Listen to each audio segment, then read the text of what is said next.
नाश प्रतिपिधरे भूमि। भगवान कह रहे मैं हलाल विष को विष नहीं मानता, क्योंकि विष को पचाने के लिए औषधि संसार में है, लेकिन जो ब्राह्मणों का धन है इसे पचाने के लिए कोई औषधि नहीं है। एक बात। दूसरी बात यह है कि घर में 17 लोग हैं और कोई जहर खा जाए तो वो ही जाएगा संसार से, लेकिन जो ब्राह्मणों का धन है हिनस्ती विषमातरम बहरं प्रसामति कुलम समूलम दैती ब्रह्म स्वर्ण पावका।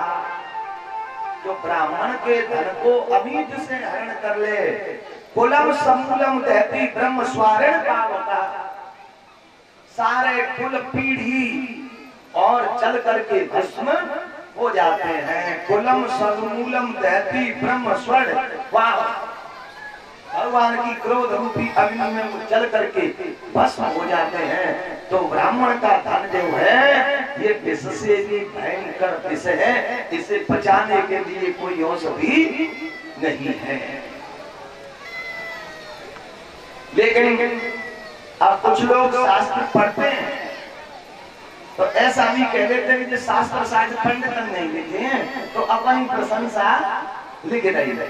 प्रशंसा नहीं है, ये चौपाई पे बड़ा विवाद चल रहा है, बड़ा बुरा लगता है लोगों को। क्या कहा है? पूजिए विप्र सकल गुणहीना शूद्र गुण गण भेद प्रवीणा। पूजिए विप्र सकल गुणहीना शूद्र गुण गण भेद प्रवीणा। सकल गुणहीना शूद्र गुण गण भेद प्रवीणा। पूजिए विप्र सकल गुणहीना शूद्र गुण गण। चौपाई पे बड़ा आदमी को अरोना भी लगता है, अरे नहीं साहब ईंट ईंट सब एक सी, ईंट ईंट सब एक जैसी। मैं मानता हूँ कि ईंट सब एक है, एक मिट्टी की प्रशंसा नहीं है। भगवान कह रहे हैं कि ब्राह्मणों का जो धन है ये विष से भी भयंकर विष है, ये कोई प्रशंसा नहीं है। ब्राह्मणों का धन क्यों वर्जित है? मेरे भाई मेरी ये प्रशंसा नहीं है, ये भी सुन ले। अब तो 20 रुपया में आदमी पंडित बन जाता है ना, अब तो बेवकूफ है ही। अपना तो उसने विनाश कर दिया, वो आप लोगों का और करना चाहता है। 25 रुपया की एक स्वापी डाल के राम नाम की एक तिलक लगाए गए और शास्त्री लिख करके वो अपना तो पतन करा ही रहा है, कर रहा है परिवार का, लेकिन आप लोगों को और पतन के मार्ग में ले जाएगा। क्यों? ब्राह्मणों का जो धन है क्यों वर्जित है? जरा देखिए, घर में जन्म मरण हो तो तेरे ब्राह्मण बिठाते हैं कि नहीं? तेरे में बिठाते हैं, बिठाले जाते हैं, अन्य को नहीं बिठाते। तेरे ब्राह्मणों को ही क्यों बिठाया जाता है? क्यों? किसके लिए? कल्याण के लिए। हम जो कार्य कर रहे हैं तो वो जो है शक्ति जिसका हम कल्याण कराना चाहते हैं उस ब्राह्मण के शरीर में प्रवेश करते उस समय जब भोजन श्राद्ध पक्ष में कराया जाता है। अब जरा देखिए, चाहे धर्मात्मा मरे चाहे कुकर्मी मरे, परीक्षक जी 13वीं तो सबकी होती है ना, और फिर 13 ब्राह्मण बिठा दिए, तो 13 ब्राह्मण बिठा दिए तो कोई ये न समझे कि ये ब्राह्मण पहले बिठा दिए और ब्राह्मण ये न समझे कि हम रसगुल्ला खा रहे हैं। वो मरने वाला है जिसकी 13वीं हो रही है, बाकी 90 वर्ष के पाप कुकर्म और ब्राह्मणों के सामने पत्थर पे बैठे। उस समय 13 ब्राह्मणों के सामने पत्थर पे बैठे और ब्राह्मण ने भोजन किया तो उसके पाप ब्राह्मण के शरीर में उतर जाते हैं। अब ब्राह्मण के लिए कहा है कि 25,000 ओम भूर्भुवः स्वः तत्सवितुर्वरेण्यं भर्गो देवस्य धीमहि धियो यो नः प्रचोदयात्, एक मंत्र हुए। ऐसे 25,000 गायत्री मंत्र का जाप ब्राह्मण नहीं कर ले तब तक घर पर भोजन नहीं करें। हम 13वीं में जे आवे मृत भोजन तो घर पर 25,000 गायत्री मंत्र को जाप नहीं कर ले तो हमें भोजन नहीं करना चाहिए। और लाइट दे रही कि गठरिया ले जाएगा पटक रही रजाई करता और बाजरा जाए काटो तीसरी पीढ़ी पे ना ढेर जाए। पुरोहित की तीसरी पीढ़ी पे नाट हो जाती है। दीपक बताओ ब्राह्मण को कर्म है जिनपे तो 50 और तीसरी पीढ़ी पे ब्राह्मण की नाट हो रही है और आप जब झूठो तिलक लगाएंगे शास्त्री बन के वो आप समाज का कल्याण करना चाहते हैं। मेरे भाई बहन ये तो गोसाई बाबा पहले लिख गए जब बाद है सूत्र दियल पे वो हम तमते का काट और जाने पिप जाने ब्रह्म सुविप्रवर आंख दिखावे डाट। ये तो सूत्रों के लिए भगवान गोसाई बाबा लिख गए कि कलयुग ऐसा आएगा कि ब्राह्मणों को आंख दिखाएंगे। पढ़े लिखे नहीं है, हम तो इससे कम है क्या? जो भगवान को जाने वही ब्राह्मण है, ऐसा नहीं है मेरे प्यारे। भगवान कहते हैं कि मैं हलाल विष को विष नहीं मानता, लेकिन जो ब्राह्मणों का धन है वो विष से भी भयंकर विष है। इसे बचाने के लिए कोई औषधि आज तक धरती पे नहीं बनी। बोलिए बाके बिहारी लाल की, बोले बाल कृष्ण भगवान की जय हो। दिखा दो सावली सूरत कन्हैया बांसुरी वाले, दिखा दो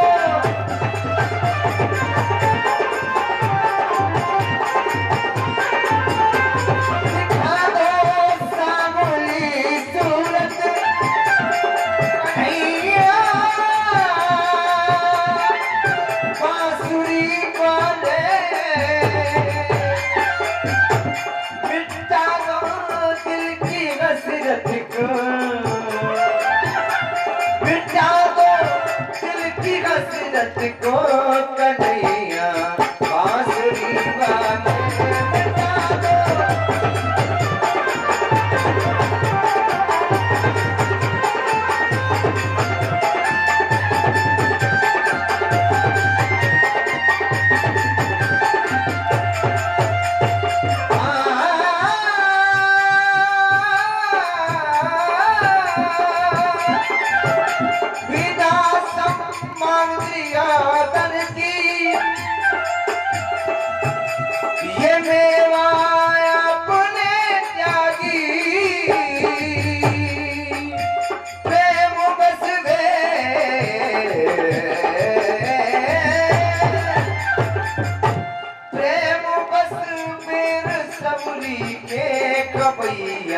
बांसुरी वाले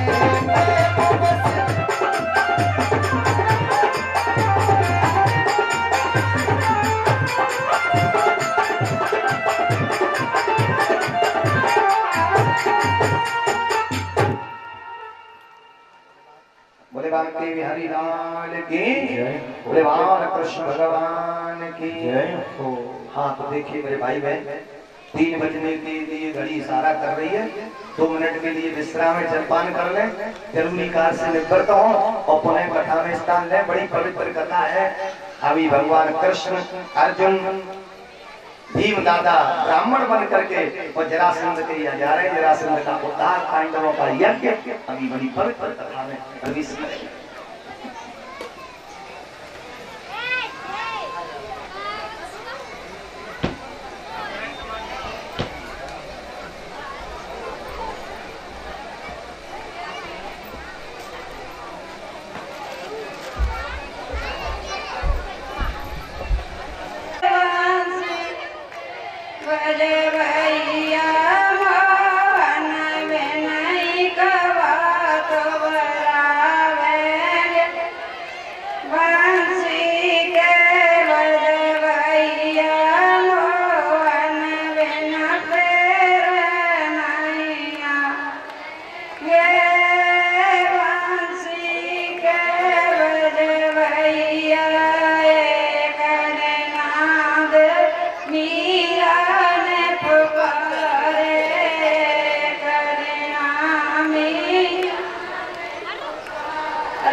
राधे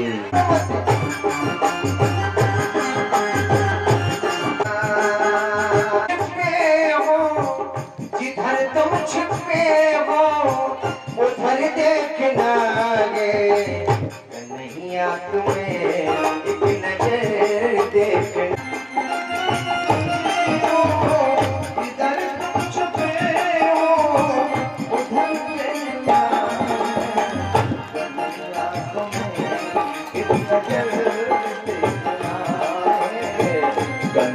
आंख में एक नजर देखना है, कांधनी आंख में एक नजर देखना। बोले बांके नहीं गिरे तो चकनाचूर, चोर और ज्वारी की शराबी व्यभिचारी, चोर और ज्वारी शराबी व्यभिचारी चरित्रहीन नारी की संगत ना कीजिए।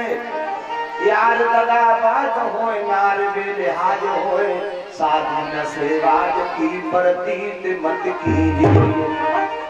गुंडों की जमात में, ओलों की बरसात में, कहीं झगड़े की सौगात में पैर मत दीजिए। कोड़ी की काया और बादल की छाया का, आई सपने की माया का विश्वास मत कीजिए।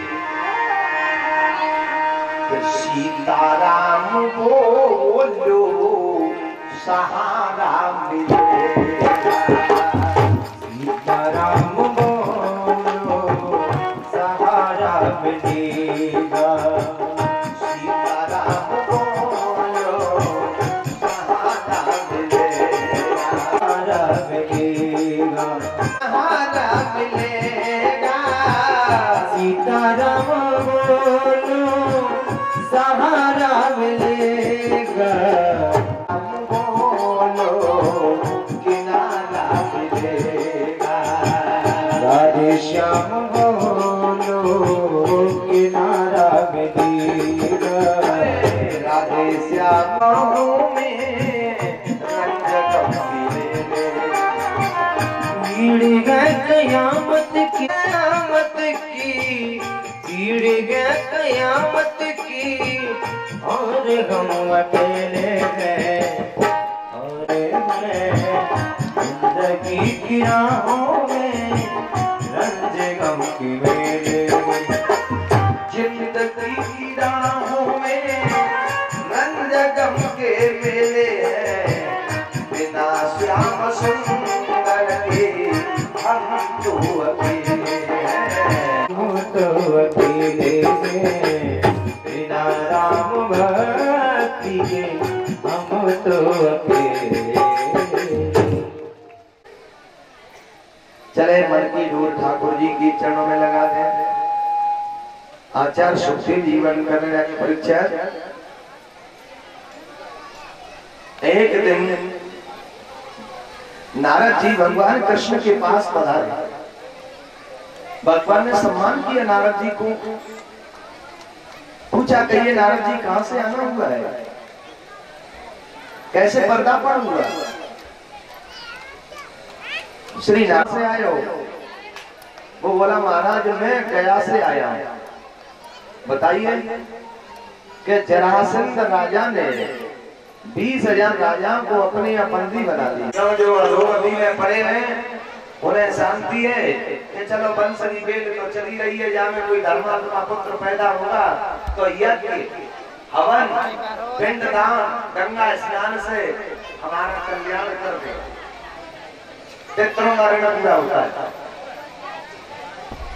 अब बात आती है ऋषि ऋण। ऋषि ऋण कब पूरा होता है? धन्यो ग्रस्त आश्रम। जरा ध्यान दें, बच्चा बैठ जा बेटा। धन्यो ग्रस्त आश्रम।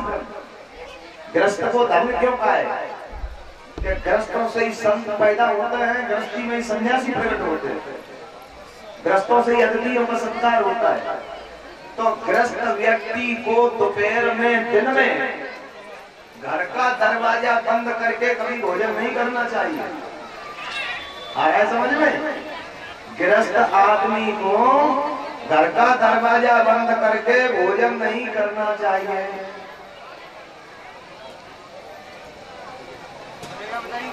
बताइए दे तो वहीं ले लेंगे, ले लो वो साथ दे दो काम में लगे। बोले बांके हरिलाल की। अब जरा देखिए गृहस्थ को घर का दरवाजा बंद करके भोजन क्यों नहीं लेना चाहिए?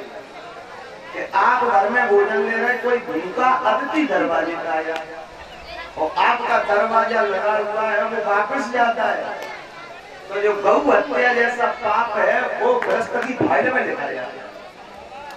तो ग्रस्त से अतिथि का सम्मान करना ग्रस्त का धर्म है। ऋषि ऋण पूरा होता। अब आती है बात देव ऋण की। देव ऋण तो पूरा होता है। इंद्र देवताए स्वाहा। और जिस घर में स्वाहा नहीं हुई, जिस घर में स्वाहा नहीं हुई, 70 करोड़ को बंगला या में नहीं जोड़ी में तो बड़ी सिटी बॉम्बे कलकत्ता गोवा चला जा, 70 करोड़ को बंगला बना ले। तेरी नजर में होगा कि मेरा 70 करोड़ का बंगला है, लेकिन व्यास पीठ तो उसे मरगटा देख रही है कि ये मरगटा है। जिस घर में सुहा नहीं हुई वो शमशान है। सुहा के द्वारा देवता को भोजन मिलता है, ये देव ऋण पूरा होता है।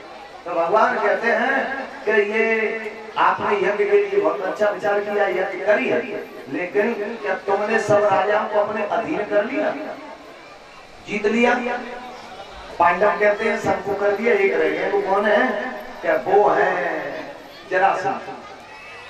वो कैसे रह गए कि वो अति बलवान है, हमारे पास उसके मुकाबले का कोई योद्धा नहीं है। भगवान कहते सैनिकों से लड़ो, कई सेना भी हमारे पास इतनी नहीं है, क्योंकि जिस व्यक्ति ने हजारों लोगों को दुख दिया है उसे तो हम धोखे से मार देंगे, तो बात नहीं लगेगा कि धोखे से कैसे मारेंगे। बोले चलो मेरे साथ। तो कृष्ण ब्राह्मण बन गए, भीमसेन अर्जुन को ब्राह्मण बनाया और डाक पीतांबरी लगा तिलक और जरासंध की राजधानी पहुंचे। जरासंध ने देखा 3 ब्राह्मण आए हैं। जरासंध कहते हैं आइए ब्राह्मण देख, कहां से आना हुआ है आपका, मैं आपकी क्या सेवा करूं? भगवान कहते हैं इस समय हमें हिमालय से आ रहे हैं, हमने सुना कि जरासंध बहुत दानी हो गए हैं, तो कछु दक्षिणा के लिए आया। जरासंध बोले महाराज हम कबू दानी नहीं है, तब तो मैंने कृष्ण का नाम सुना है। कन्हैया बोले गोपड़ी को जाके सुना तो है, कोई कृष्ण नाम का आदमी है। अरे पंडित जी वो बड़ा लड़ाकू है, उसने 17 बार मुझे मथुरा पे हरा दिया, पर मैं ब्राह्मणों को नहीं मानता था। पर मैंने 10,000 पंडित अपने घर बुलाए कि माला फेरो ब्राह्मण, और जब आज मेरी हार हो गई तो 10,000 पंडितों को फांसी की सजा दी जाएगी, ऐसी माला फेरो को मेरी विजय। तो ब्राह्मणों ने ऐसा भजन किया मेरे लिए कि 18 दिन मेरी जीत हुई, विजय हुई मथुरा पे, और ऐसी विजय हुई कि कृष्ण मथुरा ही छोड़ के भागवतों को समुद्र में जाके रह। इतना सुनते ही तब से ब्राह्मणों के प्रति मेरी आस्था है कि ये इतना सुनते ही कन्हैया ने हंसी आ गया। हंसी क्यों आई कि मैंने 17 बार हराया था, वो पहचान ना रहे हो, और एक बार मैंने हार स्वीकार कर ली तो सेगी के पार फेंक रहा हूं, और हंसी से ठाकुर जी की पहचान हो जाती है। जरासंध बोला हंसते ही पंडित जी हाँ मैंने आपको कहीं देखा है पहले। हाँ देखा है। कन्हैया बोले बीच में अरे तुम अपना परिचय दो, तुम है कौन, परिचय दो। अब कन्हैया परिचय देने लगे। असौ प्रकोदर पार्थ संभ्राता अर्जुनो हयम अनयुर मातुलेयम्मा कृष्ण जानी ते रूपम।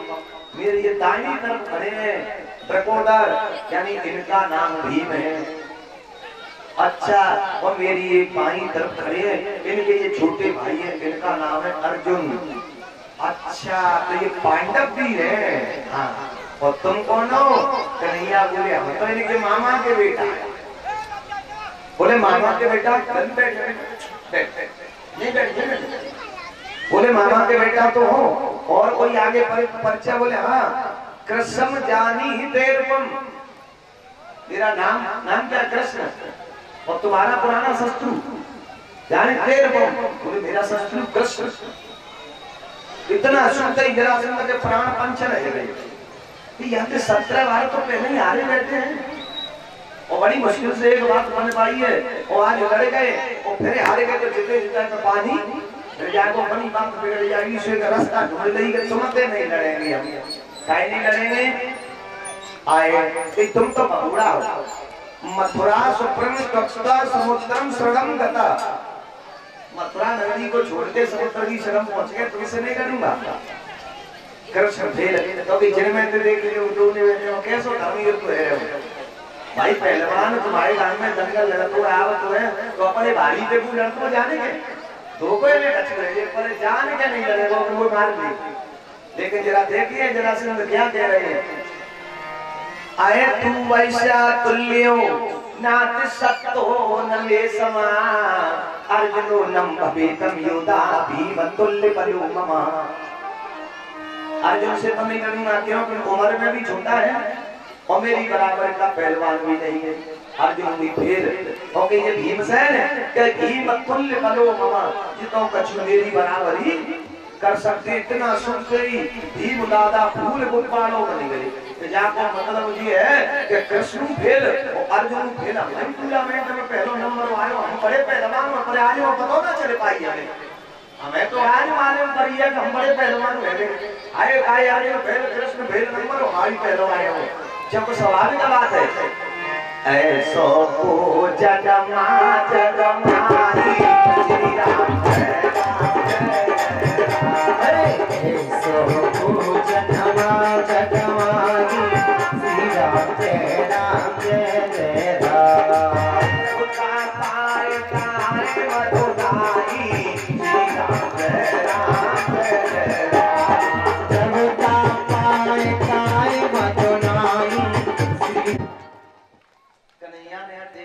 दादा तो अभिमान में धीरे लगी पर हम भूख लगी है भगवान क्या खाते हैं आदमी का अभिमान खाते हैं तो एक गदा तो भीम दादा के हाथ में दे दी और एक जरासंध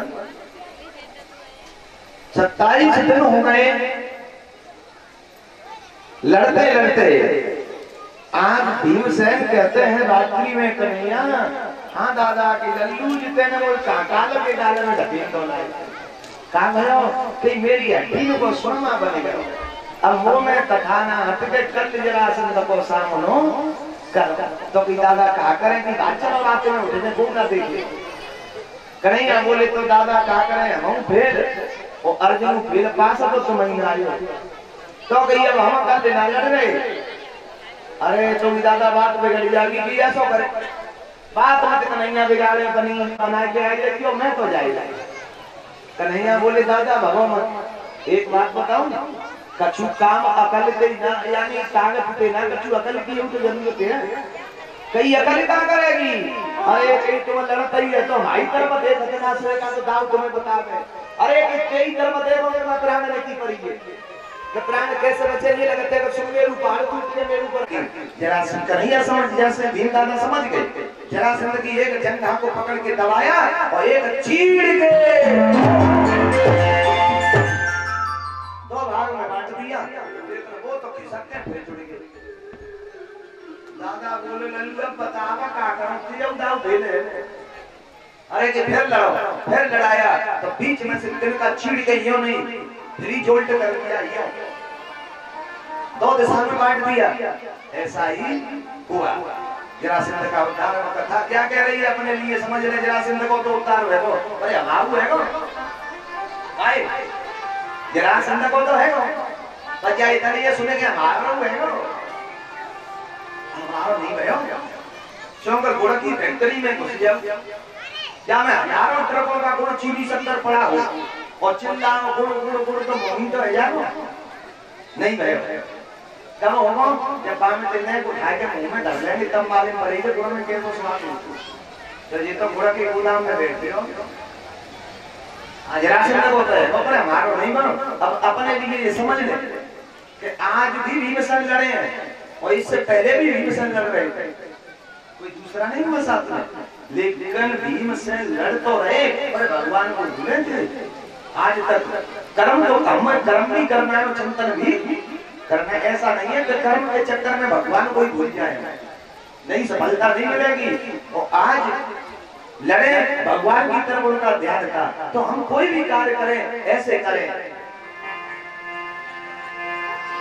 कर से करम करो विधनाना और मन राखो जा कर से करम करो विधनाना मन राखो जा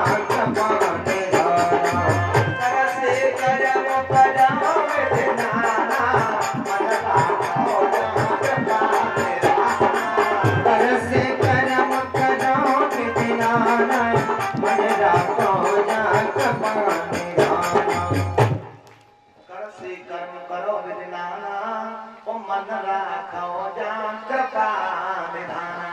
कोई भी कार्य करें सफलता तभी मिलेगी जब भगवान के चरणों में हमारा ध्यान रहे। और कर्म करते समय भगवान को भूल गए तो सफलता नहीं मिलेगी। अब वहां से चले, कन्हैया कहते हैं चलो अब होगा तुम्हारा यज्ञ। इंद्रप्रस्थ आ गए, तो इंद्रप्रस्थ आके एक चर्चा हुई कि ये देखो कि यज्ञ में सबसे पहले पूजन किसका हुआ। तो पांडवों में जो छोटे भाई थे जिनका नाम था सहदेव, सहदेव ने कहा है कि प्रथम पूजा के अधिकारी तो यहाँ कृष्ण। कृष्ण का नाम लिया तो सब लोग कहने लगे बिल्कुल बिल्कुल कन्हैया पूजन के अधिकारी हैं।